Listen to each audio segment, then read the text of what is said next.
പല പല ജീവിത സാഹചര്യങ്ങളിൽ ജീവിക്കേണ്ടി വന്നുകൊണ്ട് ഈ നാർസിസ്റ്റിക് ആയിട്ടുള്ള സൊസൈറ്റികളിലും ജീവിച്ചിട്ടുണ്ട്. നാർസിസ്റ്റിക് സൊസൈറ്റിയുടെ ചില ക്യാരക്ടറിസ്റ്റിക്സിനെ കുറിച്ചാണ് ഈ വീഡിയോയിൽ പറയാൻ ഉദ്ദേശിക്കുന്നത്.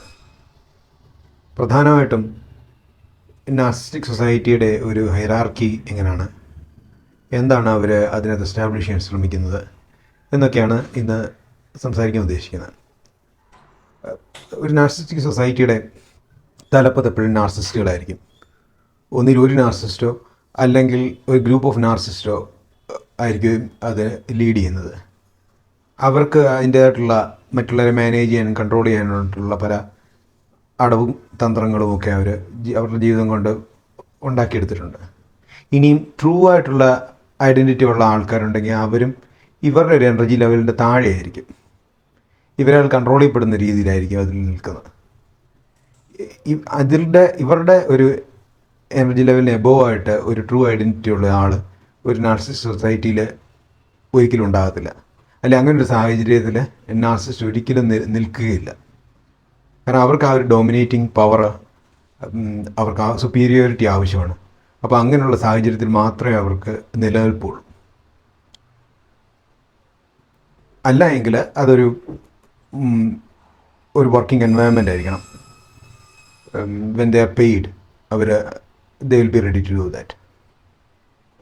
ഇനിയും ഒരേ ലെവലിൽ നിൽക്കുന്ന നാർസിസ്റ്റുകളാണെങ്കിൽ അവർ അൺക്വസ്റ്റ്യനബിൾ ആയിട്ടുള്ള ഒരു സ്റ്റാറ്റസ് കോ ആയിരിക്കും മെയിൻറ്റെയിൻ ചെയ്യുന്നത്. പരസ്പരം അവരവരുടെ ചെയ്തികളെയൊന്നും ക്വസ്റ്റ്യൻ ചെയ്യത്തില്ല.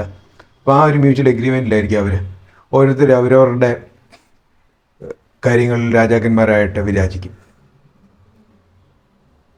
ഇനിയും ജീവിക്കേണ്ടി വന്ന രണ്ട് സാഹചര്യങ്ങളെക്കുറിച്ച് ആണ്, നാർസിസ്റ്റിക് സാഹചര്യങ്ങളെക്കുറിച്ചാണ് സംസാരിക്കാൻ ഉദ്ദേശിക്കുന്നത്. ഒന്നൊരു സോഷ്യൽ എൻവയൺമെൻറ്റാണ്, അടുത്തൊരു വർക്ക് എൻവയൺമെൻറ്റ് വേണം. സോഷ്യൽ എൻവയൺമെൻറ്റിൽ ഒരു ഹൗസ് ഓണറിൻ്റെ കാര്യമാണ്. House owner basically having a narcissistic characteristic personality. അതുപോലെ അദ്ദേഹത്തിൻ്റെ ഒരു ബ്രദറുണ്ട്. അദ്ദേഹത്തിൻ്റെ ബ്രദറുമായിട്ട് ആദ്യം ഒരു പ്രശ്നം ഉണ്ടാകുന്നു. എന്നാൽ ഈ പ്രശ്നം സോൾവ് ചെയ്യാനായിട്ട് ഹൗസ് ഓണർ വരികയും അത് സോൾവ് ചെയ്യപ്പെടുകയും ചെയ്തു. എന്നാൽ ഇത് ഓണറിന് അത്ര ബുദ്ധിമുട്ടുണ്ടായിരുന്നു. മോറോവർ അദ്ദേഹത്തിന് അല്പം ഒരു സന്തോഷമായിരുന്നു അങ്ങനെ ഒരു പ്രശ്നം ഉണ്ടായത്. എന്തുകൊണ്ടാണെന്നുള്ളത് നമ്മുടെ വരുന്ന എക്സ്പ്ലനേഷനിൽ അത് പറയുന്നതായിരിക്കും. അങ്ങനെ അത് പോയി, കാര്യങ്ങൾ സോൾവ് ചെയ്ത് മുമ്പോട്ട് പോയി. കുറച്ച് കഴിഞ്ഞപ്പോൾ ഇത് റിവെഞ്ച്ഫുള്ളായിട്ട് വേറൊരു പ്രശ്നം ഉണ്ടായി. ആ പ്രശ്നത്തിൽ ഞാൻ എടുത്ത നിലപാട് ഓണറെ അല്പം അലോസരപ്പെടുത്തി. എന്നാൽ ഇദ്ദേഹത്തിന് അതൊരു ഡയറക്റ്റ്ലി ബന്ധമില്ലാത്ത കാര്യമായിരുന്നേ പോലും ആ ഒരു സ്റ്റാൻഡ് അദ്ദേഹത്തിന്, ഞാൻ കാണിച്ചൊരു ട്രൂ ഫേസ് അദ്ദേഹത്തിനെ അലോസരപ്പെടുത്തി. അതുകൊണ്ട് തന്നെ അതിൻ്റെ കഴിഞ്ഞ ഘട്ടത്തിൽ അദ്ദേഹം ഒരു അൺനെസസറി ആയിട്ടുള്ള കമൻറ്റ് പറഞ്ഞു, ദാറ്റ് വാസ് എഗെയിൻസ്റ്റ് മീ. അത് ഒരു രീതി പറഞ്ഞാൽ he was trying to see whether I would show my true face or not എന്നുള്ളതായിരുന്നു. ഏതാണ്ട് അതൊരു ഡിപ്ലോമാറ്റിക് ആയിട്ടുള്ളൊരു രീതിയിൽ കൈകാര്യം ചെയ്തുകൊണ്ട് അങ്ങനെ ആ ഒരു റിലേഷൻഷിപ്പ് കണ്ടിന്യൂ ചെയ്തു. എങ്കിലും ഞങ്ങൾ തമ്മിലുള്ള ഒരു ഗ്ലിച്ച്, ഒരു ഗ്യാപ്പ് അവിടെ നിലനിന്നു ഇങ്ങനെയുള്ളൊരു കാര്യം കൊണ്ട്. പിന്നീട് കുറച്ച് നാളുകൾ മുമ്പോട്ട് പോയപ്പോഴാണ് ഇദ്ദേഹത്തിൻ്റെ ഒരു റിലേഷൻഷിപ്പിൽ നിന്ന് മാറുന്നതായിട്ട് ഇദ്ദേഹത്തിന് തോന്നിയപ്പോൾ, ഇതൊക്കെ മനസ്സിലാക്കാൻ ഇവർക്ക് ഭയങ്കര ഒരു സെൻസാണ് തോന്നിയപ്പോൾ, ഒരു അനാവശ്യമായ പ്രശ്നം എൻ്റെ ഒരു ഫ്രീഡത്തിൽ കൈകടത്തുന്ന രീതിയിൽ ഇദ്ദേഹത്തിൻ്റെ മകൻ വരികയും ആ സാഹചര്യത്തിൽ വളരെ രൂക്ഷമായി പ്രതികരിക്കുകയും ചെയ്യേണ്ടി വന്നു. എന്നാൽ അങ്ങനെയുള്ള കാര്യം ഇദ്ദേഹത്തിന് മനസ്സിലായിട്ട് പോലും പിന്നീട് അത് കണ്ടിന്യൂ ചെയ്യാൻ സാധിച്ചില്ല. അതായത് ഒരു എത്തിക്കൽ സ്റ്റാൻഡ് ആ ഒരു കാര്യത്തിലില്ല. അതിനകത്തൊരു ഫണ്ടമെൻ്റലായിട്ടുള്ളൊരു എത്തിക്കൽ സ്റ്റാൻഡ് അവരെ സംബന്ധിച്ചോളം ഒരു റിലേറ്റീവായിട്ടുള്ള കാര്യമാണ്. അതായത് റിലേഷൻഷിപ്പ് എക്സിസ്റ്റ് ചെയ്യുമ്പോഴാണ് അവർക്ക് അവിടെ എത്തിക്കൽ സ്റ്റാൻഡ് വരുന്നത്. റിലേഷൻഷിപ്പ് ഇല്ലാത്ത സ്ഥലത്ത് എത്തിക്സ് മെയിൻറ്റെയിൻ ചെയ്യേണ്ട ആവശ്യമില്ല. എന്നിട്ട് ഇതേ പ്രശ്നം ഉണ്ടായപ്പോൾ ഇദ്ദേഹത്തിൻ്റെ ബ്രദർ, നേരത്തെ ആദ്യം പ്രശ്നം ഉണ്ടായ ബ്രദർ എനിക്ക് വേണ്ടി ടെസ്റ്റിഫൈ ചെയ്തു. എന്നിട്ട് പോലും ഈ ഒരു സാഹചര്യത്തിൽ പിന്നീട് കൂടുതൽ ചർച്ചകൾക്കൊന്നും ഒരു സാധ്യത ഉണ്ടായില്ല. എന്തുകൊണ്ട് ഇദ്ദേഹത്തിൻ്റെ ബ്രദറിൻ്റെയോട് പ്രശ്നം ഉണ്ടായപ്പോൾ ഇദ്ദേഹത്തിന് കൂടുതൽ സന്തോഷവും, എന്നാൽ മറ്റൊരു വ്യക്തിയോട് പ്രശ്നം ഉണ്ടായപ്പോൾ ഇദ്ദേഹത്തിനെ അതിനെ അലോസരപ്പെടുത്തുകയും ചെയ്തെന്ന് ചിന്തിച്ചു കഴിഞ്ഞാൽ, ബ്രദർ ഇതിനകത്തൊരു ട്രൂ ഐഡൻറ്റിറ്റി ഉള്ളൊരു വ്യക്തിയാണ്. ഈ നാർസിസ്റ്റിക് സൊസൈറ്റിയിൽ ട്രൂ ഐഡൻറ്റിറ്റി ഉള്ള വ്യക്തിയാണ് ബ്രദർ. വളരെ ഓൺ ദ ഫേസ് സംസാരിക്കുന്ന ഒരു വ്യക്തിയാണ്. അപ്പം അദ്ദേഹത്തെ നിലക്ക് നിർത്തുക എന്നുള്ളത്, അല്ല അദ്ദേഹത്തിൻ്റെ മേളിലൊരു ഡൊമിനേഷൻ ഒരാൾ കാണിക്കുക എന്നുള്ളത്, it was part of his agenda. എന്നാൽ അതേസമയം മറ്റൊരു വ്യക്തിയുടെ അടുത്ത് ഇതുണ്ടായപ്പോൾ he was part of his narcissistic network. So അത് അദ്ദേഹത്തെ ഉണ്ടായ പ്രശ്നം ഓണർക്ക് നേരെയുള്ള പ്രശ്നമായിട്ടാണ്. It was a threat against his egoistic existence എന്ന നിലയിലാണ് അദ്ദേഹം അക്കൗണ്ട് ചെയ്തത്. അതുകൊണ്ടാണ് ഈ ഒരു വേറിട്ട സ്വഭാവം ഉണ്ടാവുകയും പിന്നീട് ഇതൊരു വേറെ ലെവലിലേക്ക് ഇദ്ദേഹത്തെ ഡോമിനേറ്റ് ചെയ്യും എന്നുള്ളൊരു കേസിലേക്ക് എത്തിയപ്പോഴത്തേനും ഈ ഒരു റിലേഷൻഷിപ്പിൽ നിന്ന് കട്ട് ഓഫ് ചെയ്യാനും അദ്ദേഹം തയ്യാറായത്. അതായത് ഇതിനകത്ത് അവരുടെ ഒരു സ്റ്റാറ്റസ് കോ ഒരു മെയിൻറ്റെയിൻ ചെയ്യുക എന്നുള്ളതാണ് ഇതിനകത്ത്, അല്ലെ അവരുടെ ആ സൊസൈറ്റിയിലുള്ള ഒരു പൊസിഷനിങ് മെയിൻറ്റെയിൻ ചെയ്യുക എന്നുള്ളതാണ് ഇവരെ സംബന്ധിച്ചിടത്തോളം എന്ത് ഫങ്ഷണലായിട്ടുള്ള കാര്യങ്ങളെക്കാട്ടിലും, അല്ലെങ്കിൽ അതിൻ്റെ ഒരു പ്രൊഡക്റ്റീവ് എസൻസിനെക്കാട്ടിലും മുമ്പിൽ നിൽക്കുന്നത് to maintain their self identity എന്നുള്ളതാണ്. അതിനെ പ്രൊട്ടക്റ്റ് ചെയ്യുക, അതിനെ സേഫാക്കി വെക്കുക എന്നുള്ളതാണ് അത് അവരുടെ മെയിനായിട്ടുള്ള പ്രയത്നം.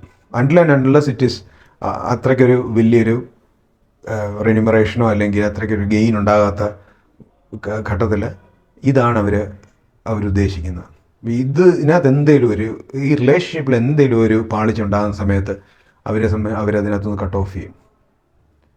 അതാണ് they are highly dependent on relationships, which is basically narcissistic relationships than on the functional part of it. ഇപ്പം നമ്മുടെ ലൈഫിൽ രണ്ട് കാര്യങ്ങളുണ്ടല്ലോ, നമുക്ക് അതിൻ്റെ റിലേഷൻഷിപ്പ് ഉണ്ട് and also what we do and അതിനകത്തോടെ നമ്മൾ അച്ചീവ് ചെയ്യുന്നതെന്നുള്ള ഉണ്ട്. അപ്പോൾ ആ ഒരു ഫങ്ഷണൽ പാർട്ടിനെക്കാട്ടിലും what they are more concerned is the relationship part.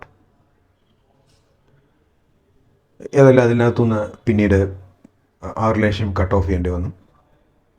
അതുപോലെ വേറൊരു കാര്യമാണ്, ഒരു വർക്ക് എൻവയോൺമെൻറ്റിൽ ബേസിക്കലി വർക്ക് ചെയ്ത സ്ഥലത്ത് അവർ ടെനൻസ് എന്ന രീതിയിൽ എടുത്തിരുന്ന ഒരു സ്പേസ് റെൻ്റ് ഔട്ട് ചെയ്തിരുന്ന സ്ഥലം, അവിടുത്തെ operations manager use to select particular people for his space. And that was based on this narcissistic relationship. അദ്ദേഹത്തിന് അങ്ങനെ ഒരു റിലേഷൻഷിപ്പ് ഫീൽ ചെയ്യുന്ന സമയം ഉള്ളവരെയാണ് അദ്ദേഹം സെലക്ട് ചെയ്തിട്ടുള്ളത്, വിച്ച് ഇസ് വെരി പെക്യൂലിയർ. കാരണം അങ്ങനെ ഒരു ബിസിനസ് എൻവയോൺമെൻറ്റിൽ അങ്ങനെ ഒരു സെലക്ഷൻ ചെയ്യുക എന്നുള്ളത്, കാരണം അവിടെ ഒരു കോൺട്രാക്റ്റോ അല്ലെങ്കിൽ ട്രാൻസാക്ഷനോ ഒക്കെയാണ്, എഗ്രിമെൻറ്റ്സോ ഒക്കെയാണ് ഇമ്പോർട്ടൻ്റ് ആയ സ്ഥലത്ത് പോലും ഈ റിലേഷൻഷിപ്പാണ് ഇദ്ദേഹം നോക്കിയിരുന്നെന്നുള്ളത് ഒരു പെക്യൂലിയർ ഫൈൻഡിങ് ആണ്. അങ്ങനെ എടുക്കുകയും ആ റിലേഷൻഷിപ്പിനനുസരിച്ചാണ് അവർ അത് മുമ്പോട്ട് കൊണ്ടുപോയിക്കൊണ്ടിരിക്കുന്നത്. ദാൻ ഒരു പ്രൊഡക്റ്റീവായിട്ടൊരു പ്ലാൻ അല്ലെങ്കിൽ ഒരു ബിസിനസ് മോഡൽ വെക്കുന്നതിനപ്പുറത്തേക്ക് it was based on the relationship. When the relationship felt they would actually invest or അതിനകത്ത് കൂടുതലൊരു എഫേർട്ട് ഇടുകയൊക്കെ ചെയ്യും. ഈ റിലേഷൻഷിപ്പിൻ്റെ ഒരു പ്രത്യേകത എന്ന് വെച്ച് കഴിഞ്ഞാൽ, because it is unquestionable, it leads to encroachments. ഒരാളുടെ കാര്യത്തിൽ വേറൊരാൾക്ക് കയറി ഇടപെടാം. So there is this clinic and the person who calls himself as the manager of operations, he used to select people based on a certain narcissistic relation that he felt towards them. And this business works based on that relation. അപ്പോൾ അവർക്ക് ആൾക്കാരോട് ഇങ്ങനെ ഉണ്ടാകുന്ന റിലേഷൻഷിപ്പിൽ നിന്നാണ് ഈ ഒരു ബിസിനസ്സിൻ്റെ മുമ്പോട്ട് പോയിക്കൊണ്ടിരുന്നത്. അതുകൊണ്ട് തന്നെ അതിനകത്തൊരു വളരെ അഡ്ഹോക്ക് ഫാഷനില്ല, ഒരു പ്രോപ്പർ ബിസിനസ് മോഡലില്ല. എങ്ങനെ കാര്യങ്ങൾ ചെയ്യണമെന്ന് എക്സിക്യൂട്ട് ചെയ്യണമെന്നൊരു മോഡലില്ല. Based on how things turn up അതിനനുസരിച്ചുള്ള ഒരു കാര്യങ്ങൾ ചെയ്യും. Or based on how if something is profitable they might put more effort towards it. അങ്ങനെ ഒരു രീതിയിലായിരുന്നു. അതുകൊണ്ട് തന്നെ ഇങ്ങനെ ഒരു റിലേഷൻഷിപ്പിൽ നിന്ന് ഉണ്ടാകുന്ന ട്രാൻസാക്ഷൻസ് ഒക്കെ ഒരു എൻക്രോച്ച്മെൻറ്റ്സ് ഉണ്ടാവും. പേഴ്സണൽ സ്പേസ് മെയിൻറ്റെയിൻ ചെയ്യാൻ സാധിക്കത്തില്ല. അതിൽ ഒരു എൻക്രോച്ച്ഡ് ആയിട്ടായിരിക്കും കാര്യങ്ങൾ മുമ്പോട്ട് പോയിക്കൊണ്ടിരിക്കുന്നത്. ഉദാഹരണത്തിന് ഇതിൽ ഈ റെൻ്റ് ഔട്ട് ചെയ്തിരുന്ന സ്പേസ് പ്രാക്ടീഷണറിൻ്റെ ഫീസ് കളക്ട് ചെയ്തിരുന്നത് അതിൻ്റെ ഓണർ തന്നെയാണ്. So they thought they can own it. So ഇങ്ങനെയുള്ള encroachments, one person taking advantage of the other, ഇതിലാണ് ഇതിൻ്റെ ഡൈനാമിക്സ് മുമ്പോട്ട് പോയിക്കൊണ്ടിരിക്കുന്നത്. And because of this relationship, because of the entitlement of this relation, people don't question each other, and it goes like that. And at least at some points there will be conflicts in it, but they're not much bothered about it, because it is the way of doing things. They don't expect things to be in a very smooth or ordered way. അതിനകത്ത് ഇങ്ങനെയുള്ള കാര്യങ്ങൾ, ഈ ഒരു കോൺഫ്ലിക്റ്റിങ്, ഒരു chaotic ആയിട്ടുള്ള സിറ്റുവേഷനിൽ കൂടെ എങ്ങനെ മുമ്പോട്ട് പോകാമെന്നുള്ള പോകുന്ന രീതിയിലാണ് കാര്യങ്ങൾ അവർ ചെയ്യുന്നത്.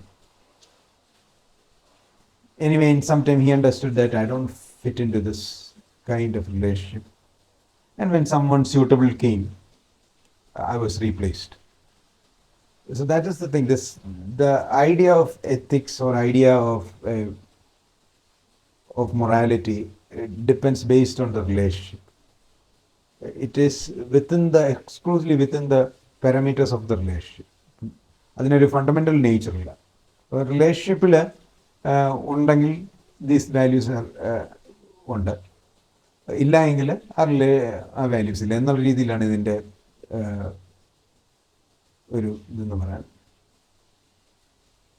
സോ ഇങ്ങനെയുള്ള കാര്യം മനസ്സിലാകണേ തന്നെ you have to actually have that kind of bond.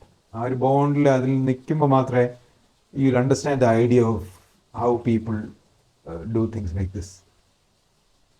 And they call in for such kind of a relationship, and based on that kind of feeling that they get, they do it. That's why they don't even require any proper papers or proper agreements to carry out it.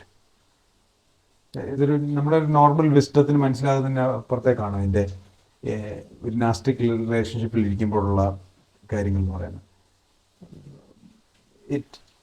People just, based on a trust that develops through that relationship, people do it. That is why all of a sudden at some point it breaks. People think, okay, what I have been doing, ഇതെങ്ങനെയാണ് കാര്യങ്ങൾ മുമ്പോട്ട് പോയിക്കൊണ്ടിരുന്നത്, why did I leave it like that?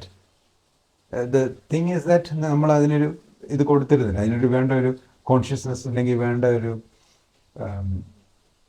കെയർഫുൾനെസ് കൊടുത്തിരുന്നില്ല. അതുകൊണ്ടാണ് ആ റിലേഷൻഷിപ്പിൽ ഇരുന്നപ്പോൾ. എന്നാൽ അതിൻ്റെ ഒരു ആവശ്യകത എപ്പോഴും ഉണ്ടായിരുന്നു.